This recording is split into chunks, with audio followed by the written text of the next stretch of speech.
I'm going to start with asking Ellen O'Sullivan to read the proclamation. Poblacht na HÉireann, the Provisional Government of the Irish Republic to the people of Ireland. Irish men and Irish women, in the name of God and of the dead generations from which she receives her old tradition of nationhood, Ireland, through us, summons her children to her flag and strikes for her freedom. Having organised and trained her manhood through her secret revolutionary organisation, the Irish Republican Brotherhood, and through her open military organisations, the Irish Volunteers and the Irish Citizen Army. Having patiently perfected her discipline, having resolutely waited for the right moment to reveal itself, she now seizes that moment, and, supported by her exiled children in America, and by gallant allies in Europe, but relying the first on her own strength, she strikes in full confidence of victory. We declare the right of the people of Ireland to the ownership of Ireland, and to the unfettered control of Irish destinies, to be sovereign and indefeasible. The long usurpation of that right by a foreign people and government has not extinguished the right, nor can ever be extinguished except by the destruction of the Irish people. In every generation, the Irish people have asserted their right to national freedom and sovereignty. 6 times during the past 300 years, they have asserted it in arms, standing on that fundamental right, and again asserting it in arms in the face of the world. We hereby proclaim the Irish Republic as a sovereign, independent state, and we pledge our lives and the lives of our comrades in arms to the cause of its freedom, of its welfare, and of its exaltation among the nations. The Irish Republic is entitled to, and hereby claims, the allegiance of every Irish man and Irish woman. The Republic guarantees religious and civil liberty, equal rights and equal opportunities to all its citizens, and declares its resolve to pursue the happiness and prosperity of the whole nation, of all its parts, cherishing all the children of the nation equally, and oblivious of the differences carefully fostered by an alien government, which have divided a minority from the majority in the past. Until our arms have brought the opportune moment for the establishment of a permanent national government, representative of the whole people of Ireland, and elected by the suffrages of all her men and women, the Provisional Government, hereby constituted, will administer the civil and military affairs of the Republic in trust for the people. We place the cause of the Irish Republic under the protection of the Most High God, whose blessing we invoke upon our arms, and we pray that none who serves this cause will dishonour it by cowardice, inhumanity, or rapine. In this supreme hour, the Irish nation must, by its valour and discipline, and by the readiness of its children, to sacrifice themselves for the common good, prove itself worthy of the august destiny to which it is called. Signed on behalf of the Provisional Government, Thomas J. Clark, Sean McDermott, P.H. Pearce, James Connolly, Thomas MacDonagh, Eamon Kent, Joseph Plunkett.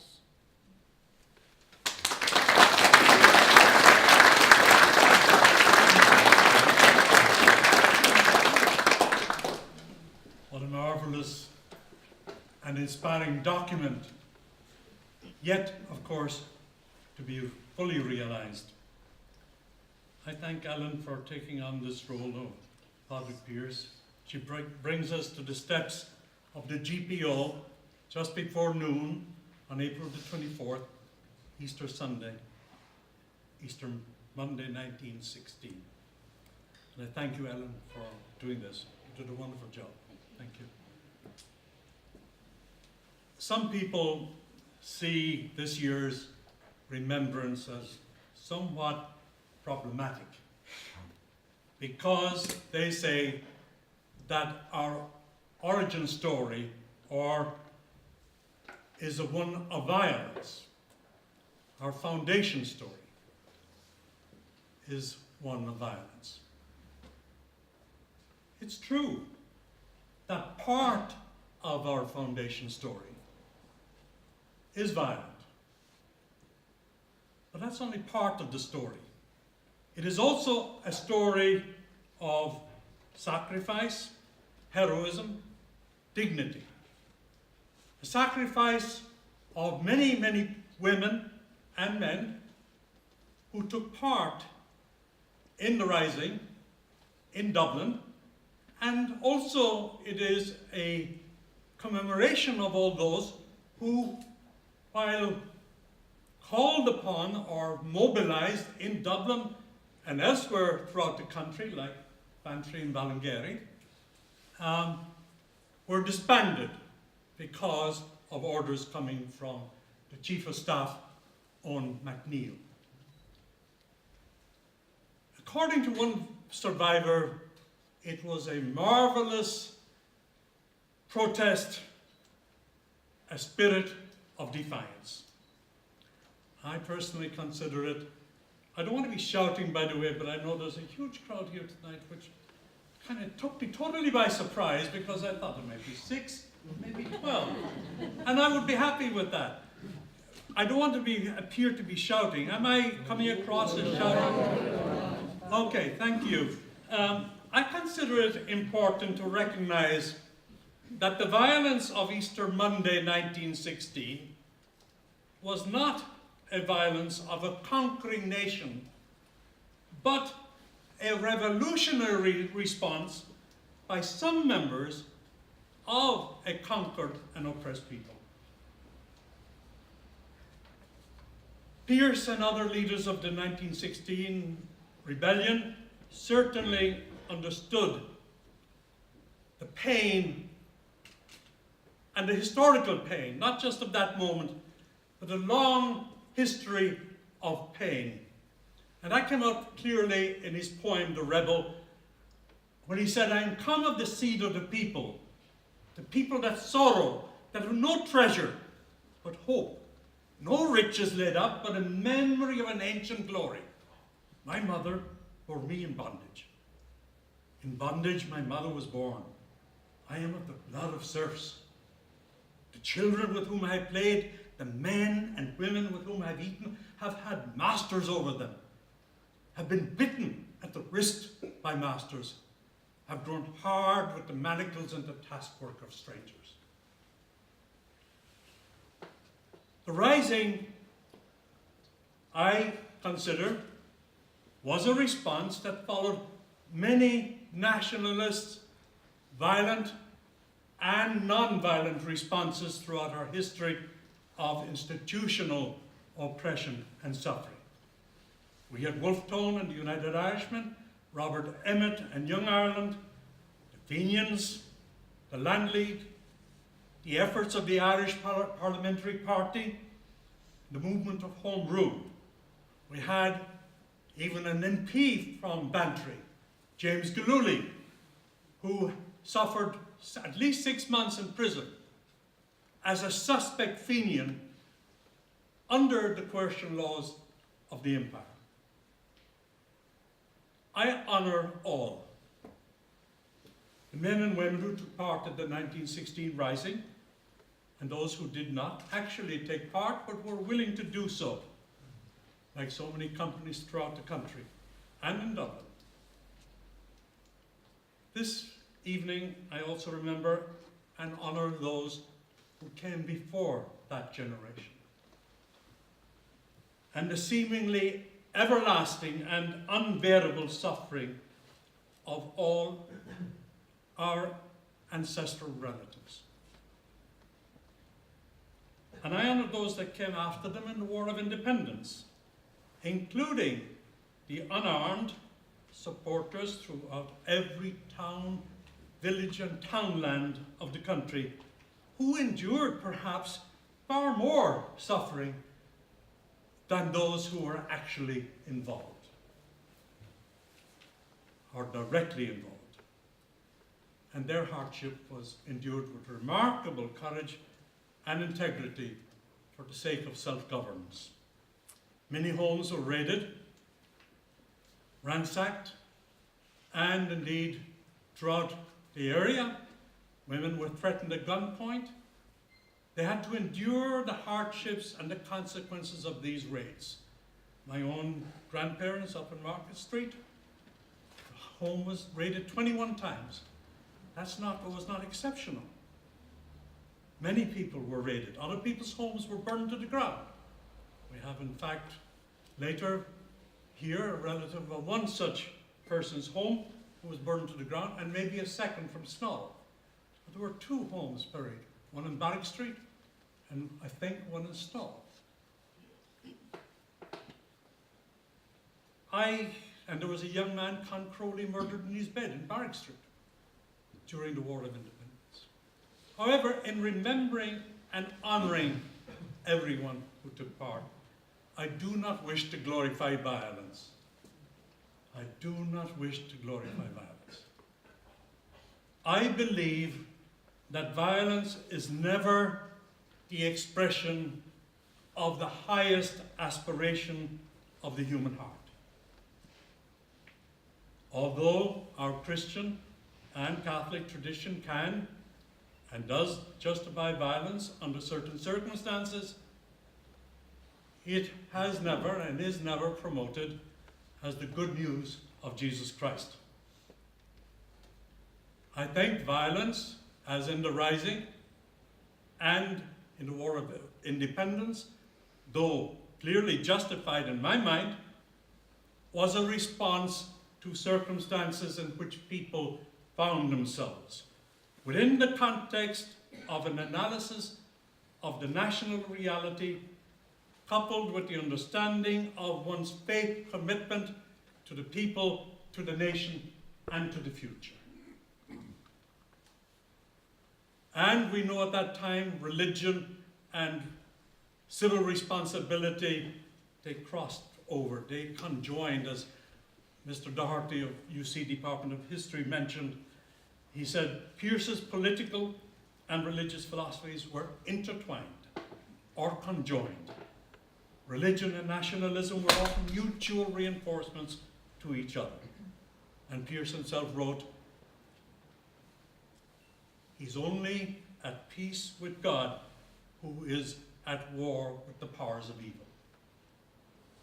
I understand from my own research and readings, that other members of the leaders of 1916 and many other members had the same philosophy in life.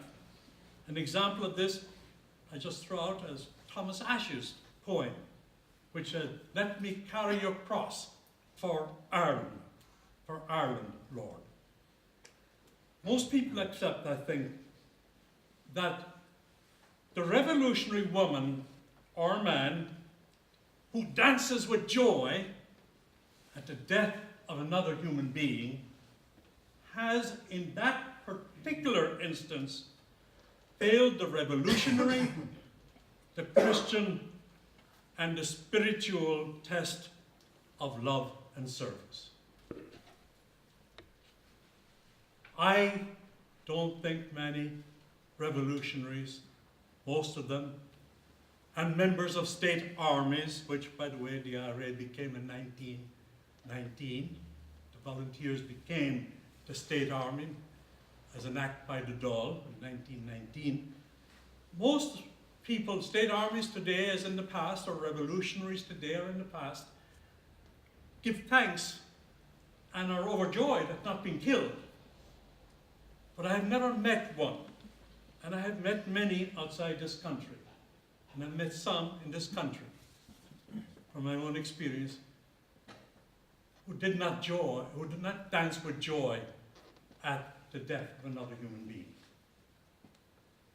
I think if it has happened, and from listening to some of the programs in RTE recently, I have to accept that it also happened, that people were joyful at the death of another human being in war, I think that is very sad indeed.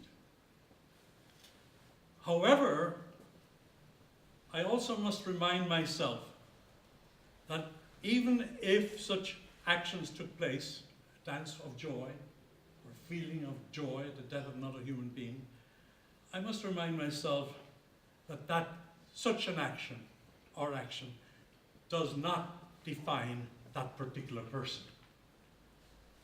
We cannot be defined, and we are not defined by the worst thing we ever have done in life. Nobody in this room would like to be judged by the worst thing we ever did, or defined by the worst thing we ever did. We are much more than that as human beings. While one can condemn a particular action, we must always remember that that does not define that person. That person is much more than the worst thing, as we are. Why? Because I believe because we're all children of God and loved individually and forcibly by our God of love. Wherever one stands in relation to the analysis and response of the men and women of 1916, the goodness and the heroism and the inspiration of their lives cannot be denied and can be appreciated, as they were by the great writer, the great pacifist. I think there's a program on tonight, Francis Sheehy Skeffington, who did not support the rising, but who did, I'm looking for the water, but who did respect his friends who were involved in the rising. Another great pacifist, Eva Gore Booth, feminist, great feminist, as was, by the way, Sheehy Skeffington. But Eva Gore Booth was the sister of the great rebel, Countess Constance Markievicz, who fought in the garrison, in one of the garrisons in Dublin. She was a pacifist, her sister, and she wrote in her poem, "Grief for the noble dead of one who did not share their strife, and mourned that any blood was shed, yet felt the broken glory of their state, their strange heroic questioning of their fate, ribbons with gold, the rags of this our life." As far as I'm concerned, the significance of the 1916 Rising is enormous from this perspective of the making of a nation, of a sovereign nation.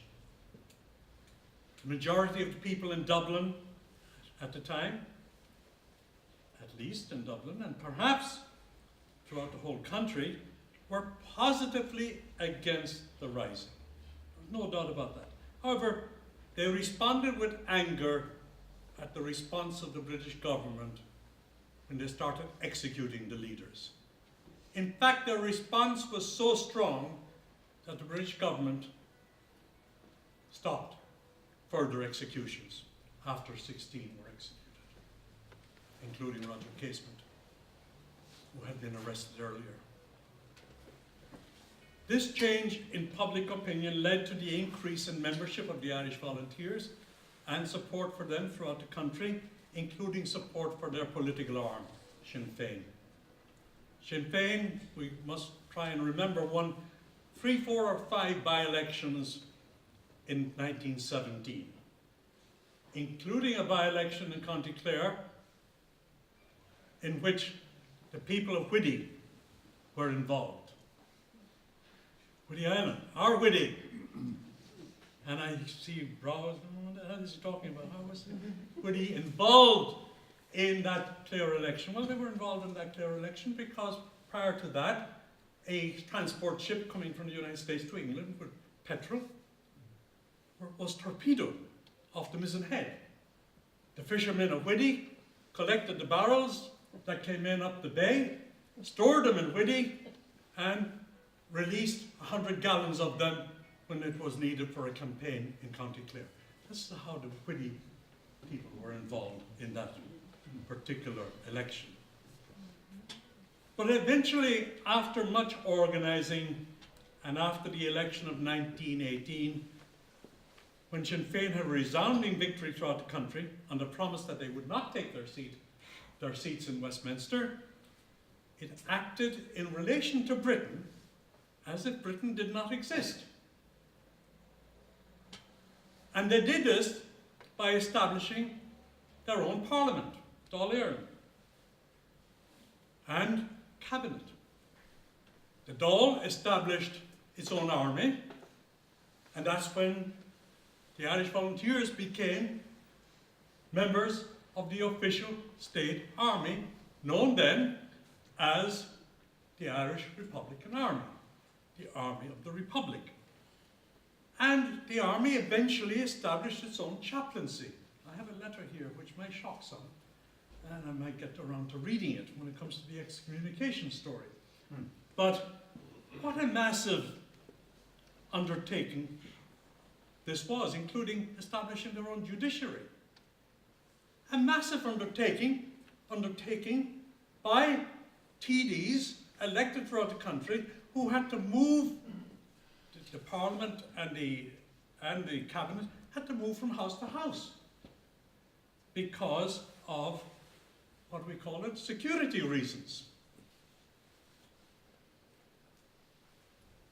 We can marvel indeed at the audacity and courage of the members of our first ever Dáil, and would have hoped that they would have been as courageous and audacious from then on and up to the present day. We can, and I hope we do, remember and celebrate what was done and achieved in 1916 and afterwards with a sense of pride, without arrogance or triumphalism on our part. We can have pride, serious, down-to-earth pride, that they achieved a sovereign nation. But it would not have been achieved as quickly only for the 1916 Rising and the response of the British government. But if our celebrations are without a sense of renewal, I strongly believe that. Not a renewal of the violence, but a renewal of the commitment shown in their willingness to give everything for the sake of the people, including their lives. If we don't remember that, we will have remembered in vain, I believe strongly. Patriotism, Pierce said, can only be measured not by the formula in which we declared, but by the service which we render. That should be our measurement today. Not by what we say and declare and proclaim, but by what we do. But this week, this year, today, tonight, we can remember and honor our history, our past, the places and people from whence we have come, the heroic suffering of the people through a very long history of, and I emphasize, institutional oppression, not individual oppression, institutional, the very core of how society was organized, and the various responses to it, political and otherwise, leading up to and including the heroism of the people of 1916. And those willing to take part, but disbanded, and all who continue to struggle, armed and unarmed, full-time, part-time, throughout the War of Independence. And we also remember, as I remember, we all remember today, the horror of what has happened up in Donegal. We also remember and are very aware of what happened in Brussels today. But we can also remember innocent people who were killed during these times in Ireland, and also the soldiers against whom our relatives fought, and the many that were killed. the willingness to die for what one believes at the hands of an occupying force is in itself awe-inspiring, as far as I'm concerned. They were considered fools by some, particularly in 1916, fools who were willing to face death for their resistance. Now that is heroic. That is heroic. They never worried about being called fools. They never worried about being killed. Pierce again had his poem, The Fool.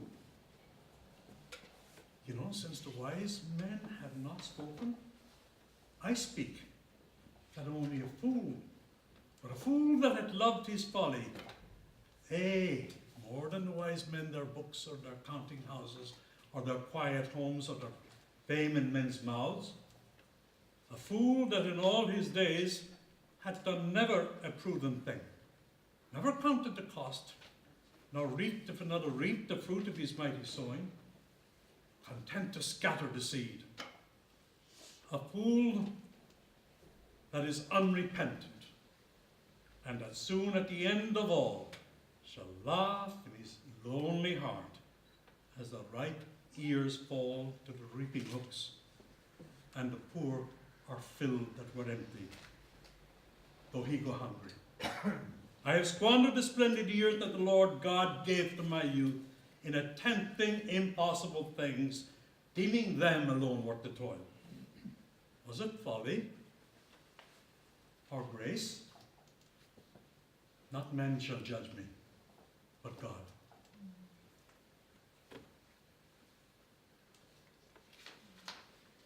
In honoring these women and men, I do so without idolizing violence or accepting, without criticism, everything that happened during the Rising of 1916 or during the War of Independence that followed.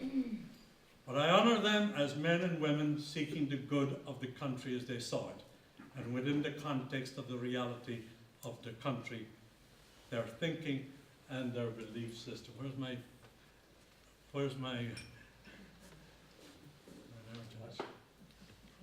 thought I'd get however, I and we hopefully all honor them not by repeating the violence, but by imitating them in their willingness to give their lives. And we do so in the context of our current moral values, and within the context of the country as it is, and within the context of the international realities.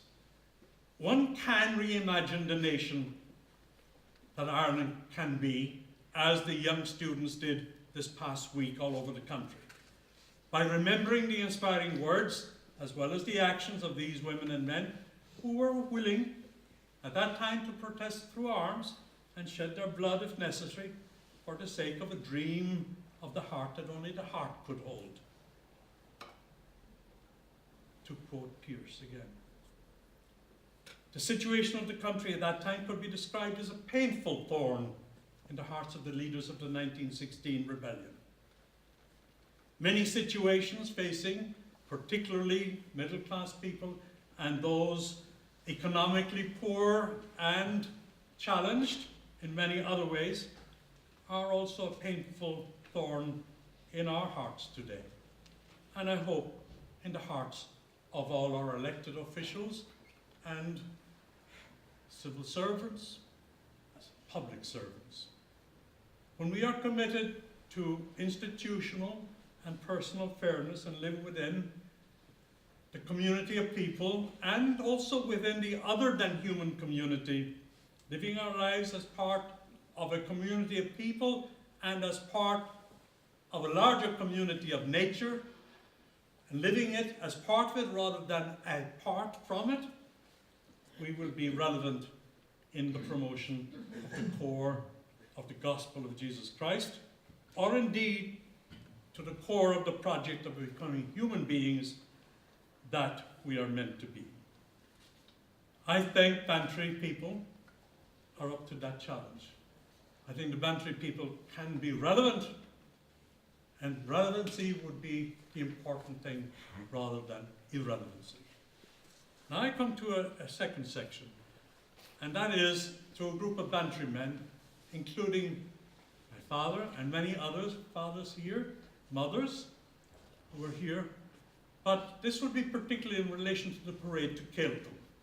I gleaned this from my father's records, but before going any further, I did mention somebody's house being burned in Bantry, and a grandson of that house and a granddaughter of that family is here tonight, right? And that would be David O'Mahony on Barrack Street, later of the square. And I think the house, I'm not quite sure of the house in Snob, but if anyone has any any information on that from Snob, I would like to hear it and say it was your house or not your house. We can get it later, but I don't have it in my memory, and I meant to check it. But what I now say and share with you is not a reflection, but rather information. But it's a very interesting thing. There was a group in Bantry in 1909, established here. It was called the American Alliance. It was a branch of the ancient order of Hibernians. And in December 1913, that group of big men had an epiphany, is that the word? A revelation. And they decided in December 1913, asked the what the heck are we doing? And decided we should be organizing the volunteers in the Bantry area and controlling them. There were no volunteers before that decision was taken.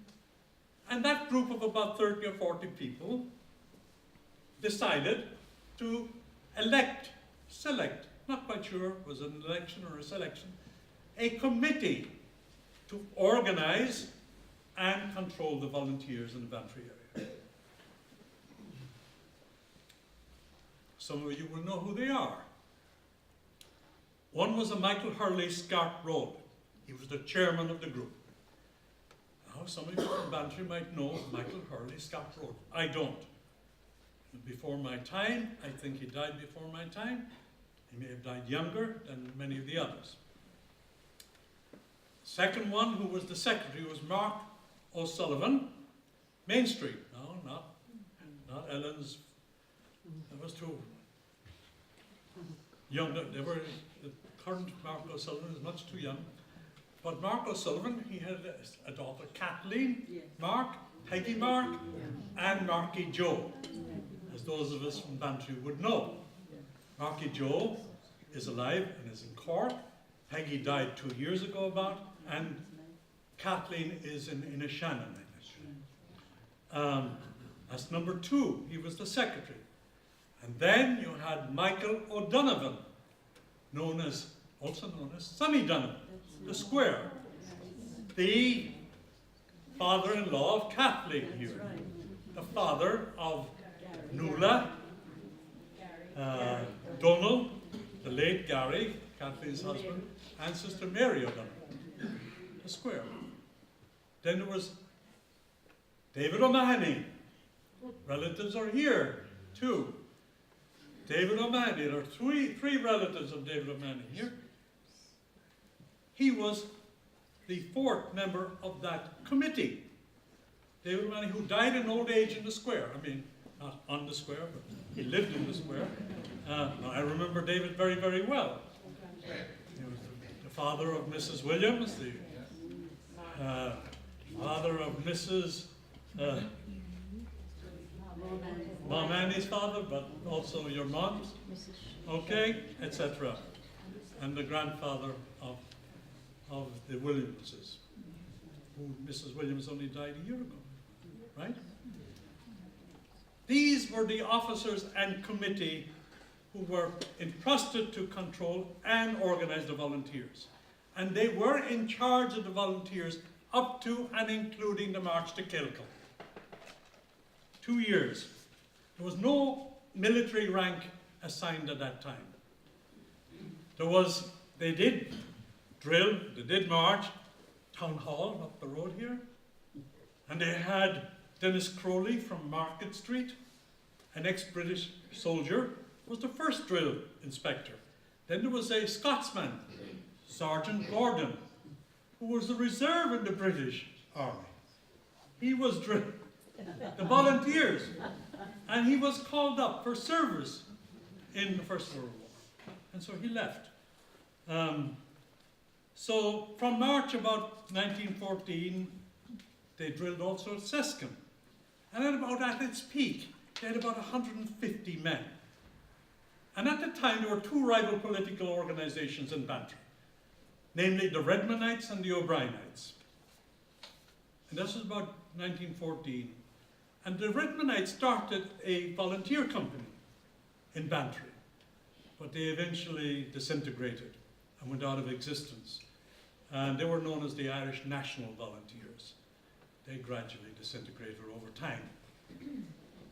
But during the summer of 1914, Gary Donovan, Lord Mercy and Gary, and his family, their father, led a march to Snov in the summer of 1914.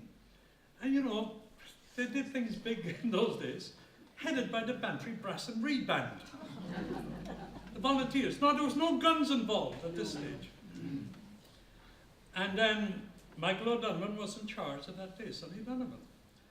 So there was little activity during the winter of 1914-15, numbers fell off.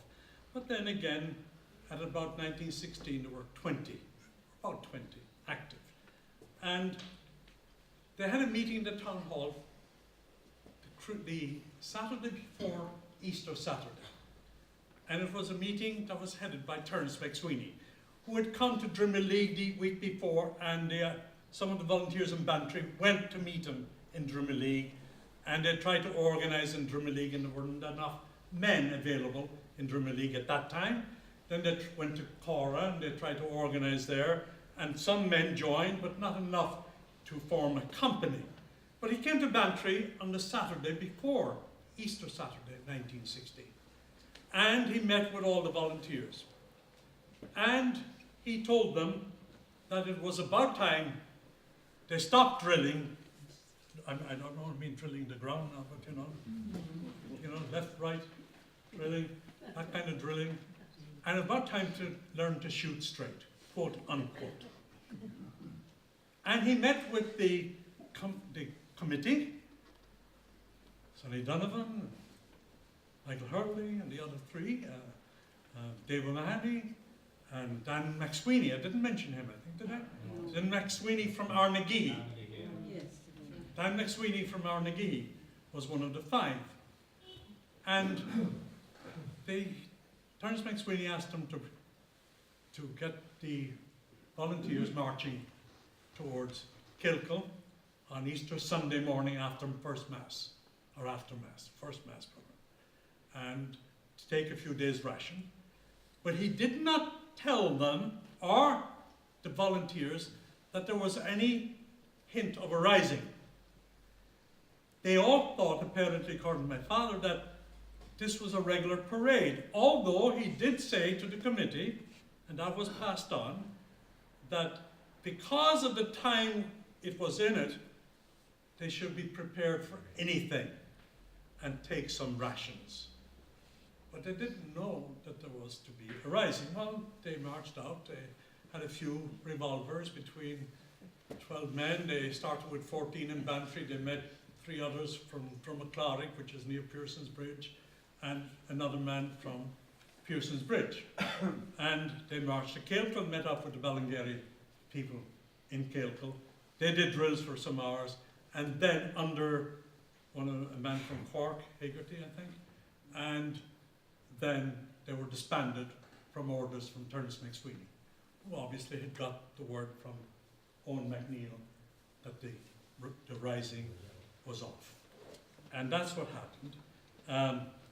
After that, they returned to Bantry, followed by the RIC, 2 RIC people who were trying to get their names, and the constable, district constable of the RIC approached the canon a week later to try and tell them to give up any arms they had, which of course they saw as their own property, and they didn't wish to comply with any request by the parish priest. canon here, or indeed by the RIC district constable. The following were those who took part in that walk, as far as we know. Okay? My father had 16 names, 2 other names came out from other sources, from military sources.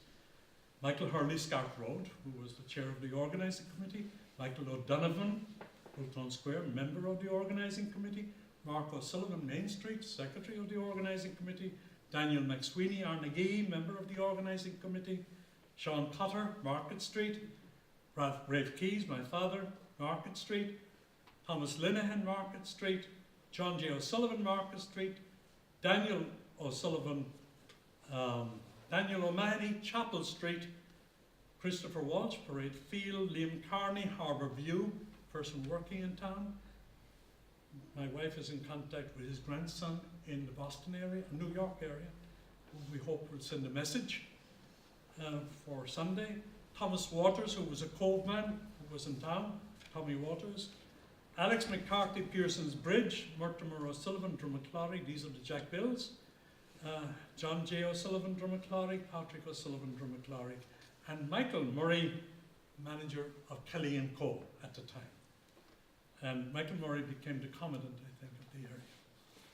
So 14 of the above men marched from Bantry, and the rest were met in Pearson's Bridge. The 3 O'Sullivans heard about it as they were at Mass in Cumhola, and they got on their bikes and joined the group. They were volunteers at the time. So they met there, and after hours they returned. And as I said, they remained then in existence throughout 1916, and then it was reorganized in 1970, and that's when military, military rank came into force. And then the strength of the company after 1916 began to grow again. So anyway, I have a story or two, but maybe you have something to share which is better than my story of excommunication. Would you like to hear the story of the excommunication? Yes. All people, leaders particularly, were excommunicated by Bishop Cork, the same bishop that confirmed me in 1950, Bishop Cahalan. Many people here confirmed by the same bishop. He died. In fact, he got a coadjutor bishop, Bishop Lucy, and Bishop Lucy was sent down to Bantry as parish priest to keep him out of his hair, because he died at a very old age in Cork, about 1953. He was 93. But he was the bishop of Cork. Cahalan. And he was fluctuating in his stance various times, as many bishops were. But in this case, he issued an edict of excommunication. My aunt May Keys, May Lily Cotter, married Sean Cotter, went to confession one day. Most of you know the sacrament of reconciliation in the Catholic Church. Confession, it used to be known as in the old days. You went in, there were 4 confession boxes in the Catholic Church, 2 on the east side, 2 on the west side. She went to her favourite priest on the west side of the church. Bless me, Father, for I have sinned. It's 2 weeks since my last confession, Father. These are my sins. Please, May, stop. May? She was devastated. She thought she was anonymous. She didn't think the priest would recognize her voice. So. And then she got over that shock, and he said, May, I'm sorry. He was very nice and gentle. I can't hear your confession. And she is a young 20-year-old, 19-year-old. Said, why not, Father? Because, he said, I can't give you absolution. Said, why so, Father? Because you're with the boys. With the boys meant she was coming them on. Which it's kind of lowering what coming them on was by saying they were with the boys. They were an organization on their own, strong. So she got, thank you, Father, got out, blessed herself, went over to the other side, genuflected and sent to the church, went over to her second favourite priest on the east side, went through the same, asked me, Father, for I have sinned. I was just with confession with Father so-and-so. And I forget who these priests were, because even though she did give me their names. But I suppose I could follow it up and see who sat on the east side of my seat at that time. But anyway, she told him the story that I've just been with Father so-and-so, and he wouldn't hear my confession. And this priest said, "Why not, May?" Total devastation. That two priests in the same church on the same day within 5 minutes knew who she was. And she got over it, and because, she said, because he said I was with the boys. And he said, never mind him, Nay, continue with your confession. Okay, that was in the internal form, what they call in the Catholic Church, internal. You can do lots of things in the secrecy of confession that you can't do publicly. That's an old tradition in the Catholic Church.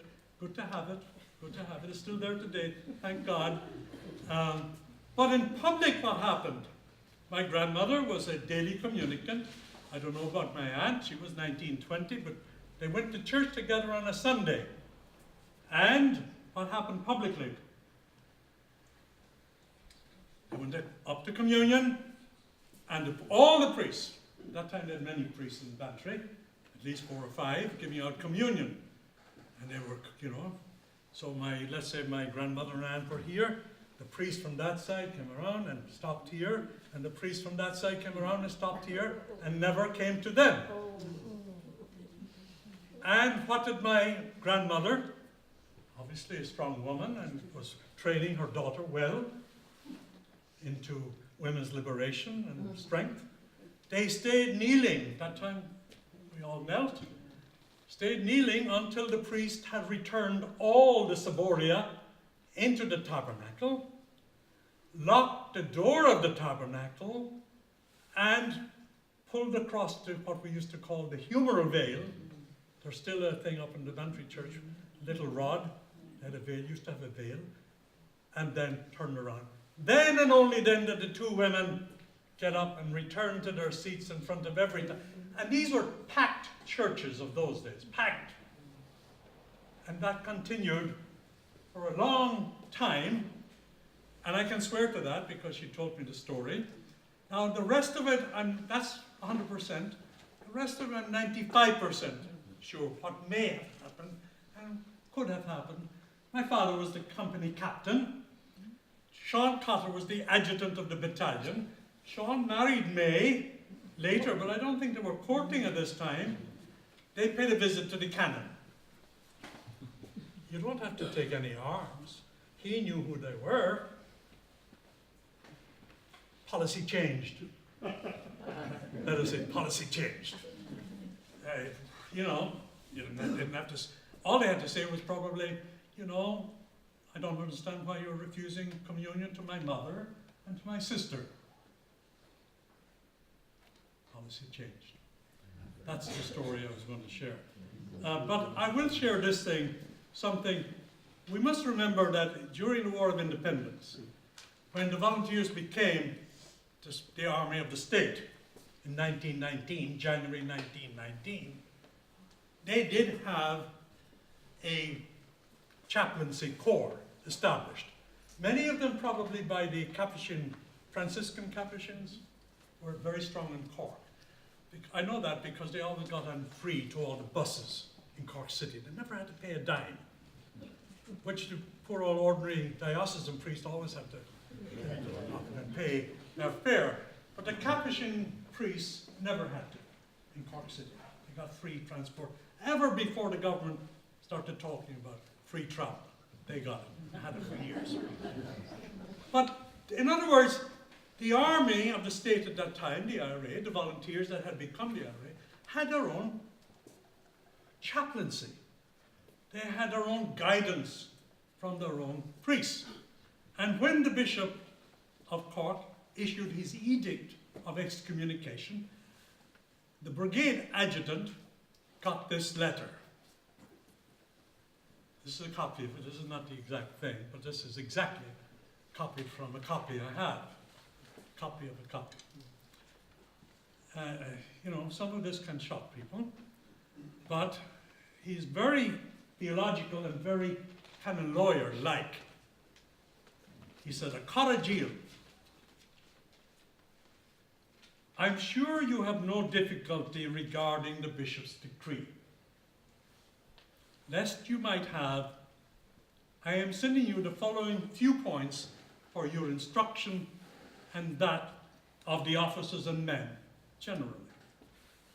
An excommunication is one of the church's censures or punishments for violation of law, parenthesis Canon 2255. This law may either be the law of God, the law of the church, or a particular legitimate precept of an ecclesiastical legislation, Canon 2198. It may be inflicted only for an external and grievous or mortal violation of the law, Canon 2242. Now, kidnapping, ambushing, and killing ordinarily would be grave sins or violation of law. And if these acts were being performed by the Irish volunteers as private persons, whether physical or moral, would fall under the excommunication. Next paragraph. But they are doing them by and with the authority of the state, the Republic of Ireland. And the state has the right and duty to defend the lives and the property of the citizens, and to punish, even with death, I would disagree with that today, I'm against the death penalty, even with death, those who are aiming at the destruction of the lives and property of the citizens or itself. It has, moreover, a right and duty to protect by every means in its power the liberty of the state and its citizens against the army of occupation of a foreign power unjustly present in the country. Hence, these acts performed by the Irish volunteers, in parentheses, he's being more accurate now, he calls it the army of the Republic, are not only not sinful, are good and meritorious. And therefore, the excommunication does not affect us. There is no need to worry about it. Let the boys keep going to Mass and confession and communion as usual. And just as there is no necessity for telling a priest in confession that you went to Mass on Sunday, so there is no necessity to tell him one is in the IRA, or that one took part in an ambush or kidnapping, etc. Next paragraph, short, one word, one sentence. I'm sorry I'm away and wish to goodness I could get back. Next, will you convey this message to the boys and keep up the pressure on the enemy? It's going to get worse. Had I been at home, I would have urged you to ambush every day. Sorry, each day. My love and blessing to all the brigade staff. God keep you and protect you all. D.O.C. Brigade Chaplain. I haven't tried to check out who he is, but D.O.C. P.S. And this is very political in what he says here. P.S. Better let there be no public expression of condemnation, that is, condemnation of the bishop, until the Minister of Defence issues orders. I hope to see him tonight.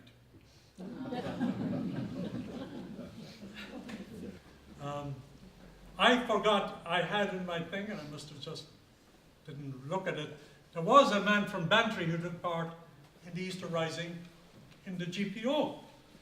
I identify him, because I saw him in the Roll of Honour, as J. O'Reilly. But you will hear maybe at another time, Neil will be identifying him clearly as Joe O'Reilly, who was the right-hand man later on of Michael Collins. If you saw the movie, Michael Collins, the thin guy with the little stand. Oh, yeah. They said he was from Chapel Street. Joe O'Reilly. And J. O'Reilly is all I saw in the Roll of Honour, because I checked the Roll of Honour to see who fought in the GPO. And I saw this man from Bantry, and he was identified as J. O'Reilly. I meant to mention him tonight. My grandmother joined Cumann in 1917 when Countess Markievicz and Michael Collins had an Ariat. Any strange word for many of us? Ariat. What does it mean?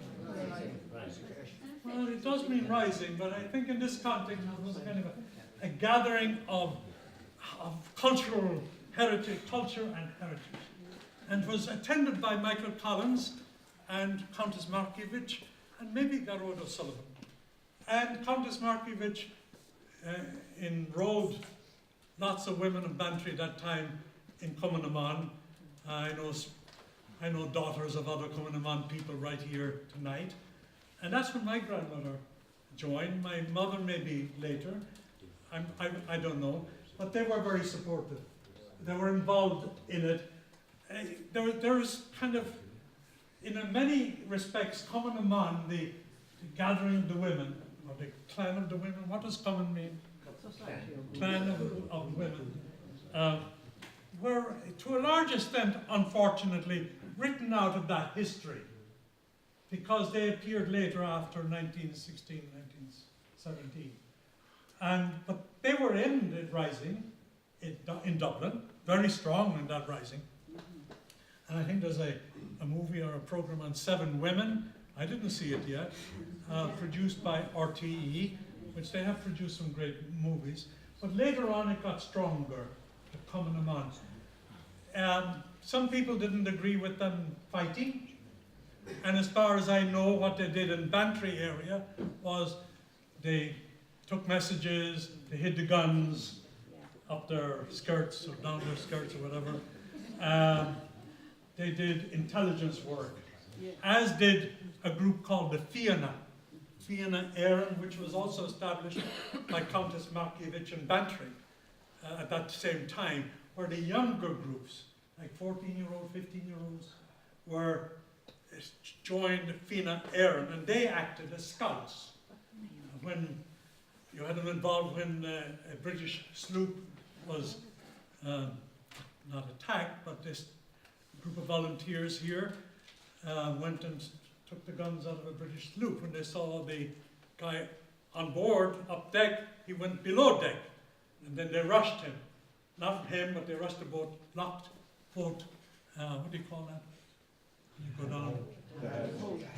Hatch, both hatches. They locked it and threatened that they would blow them up if they moved for an hour and a half or something. Well, they had nothing to blow them up with. What they had actually, the one thing they had was a hatchet. And it was a blacksmith along with, I forget his name doesn't come to me, but along with Mick Walsh of Church Road. You know who I'm talking about? Anybody? Mick Walsh, Paddy Walsh, Mick Walsh. Mick Walsh worked. Bicycle shop was Paddy. His brother drove a horse for CIE and for the British Rails before that. And he was big and large in transporting even the guns or the petrol from Whitty to Clare. They were packed in bags with potato stalks sticking out and potatoes on the side. And he was the one who got it through the British Rails. And then you had Jimmy Sullivan in post office, Jimmy the barber's father. He was intelligence. He saw every message that came through there and passed it on. He was an employee of the British in the post office. He was intelligence. He was also captain of the company when my father was in jail. Go ahead. Tom Barry was head of the column. He was the commandant or the general of the West Cork column, which were involved in many instances like Kilmichael ambush, Upton ambush, and other. Yeah, Tom Barry, met him many, many times. He was also an ex-British soldier who came, and they were suspicious of him at first because he was an ex-British soldier. But oh yeah, Tom Barry is well known. I met him many times. He lived actually in an apartment over the Victoria Hotel in Patrick Street in Cork. And his wife was a big person in Cumanaman. She was one of the leaders. Forget her first name. Price was her last name. Huh? Yeah, but Price, isn't it? Yeah. Was her own name. What's her first name? Leslie. Leslie, is it? Yeah. Leslie Price. And so she was head of the Red Cross for years and years.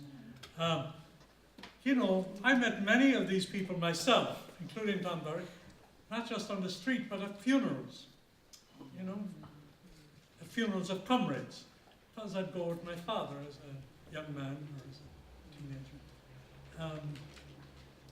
But yes, Tom Barry was buried, at least he said he'd be buried before anybody knew he was dead. It's like the Irish expression, may you be in heaven half an hour before the devil knows you're dead, you know. Well, Tom Barry promised that because at the end of Tom's life, there was some dispute about a book. We won't go into it. And Tom's response to the whole thing was that nobody will know he's dead until he's buried. And I think that may have happened. I wasn't in the country. I spent 25 years in the Philippines and now 26 years, 27 in the United States, 25 in Bantry. So I was hoping for 25, but I've gone beyond that by 2 years. So, but Tom Barry is well known, well respected. But there was something in the end of his life where there was a book brought out by Liam Deasy. Somebody mentioned Liam Deasy.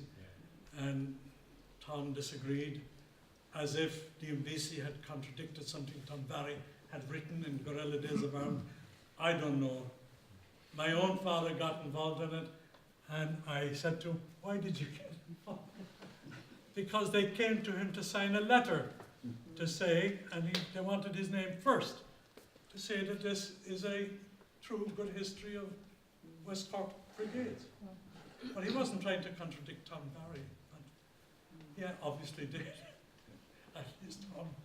And they were good friends, but things like that happen.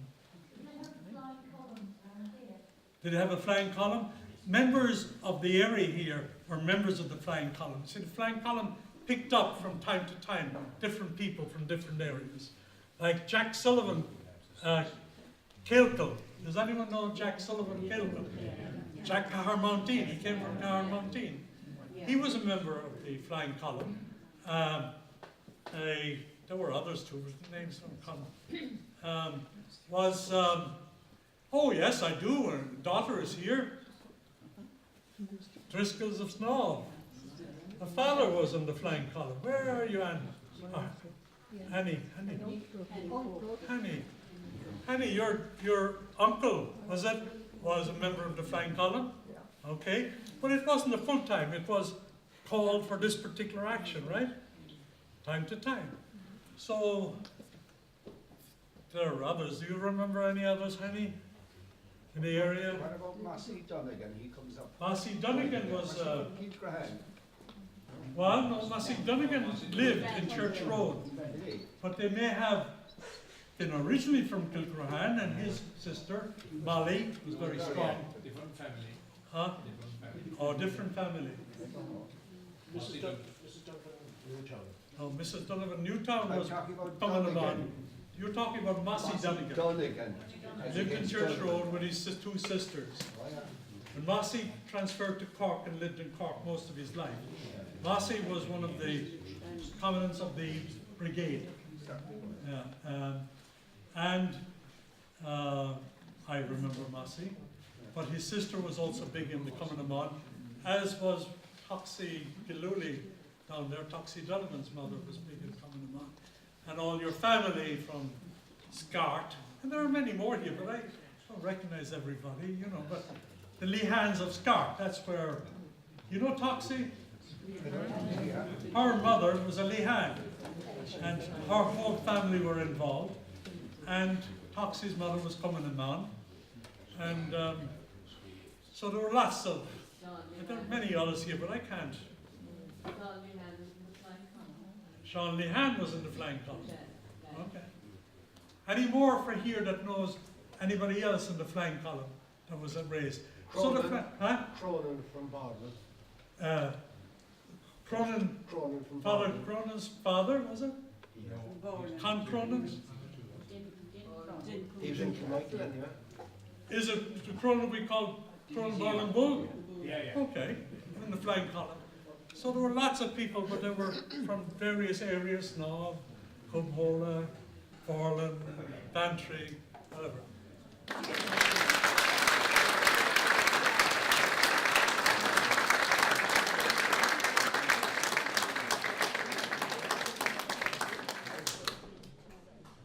I'll ask Sheila McGuire there to say thanks to Marcus and to Ellen for leading the night.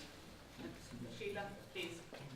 I would just like to say we would all like to put a vote of thanks to our speaker and Helen, and that we would very, very entertaining, and we would all listen to it 4 times over.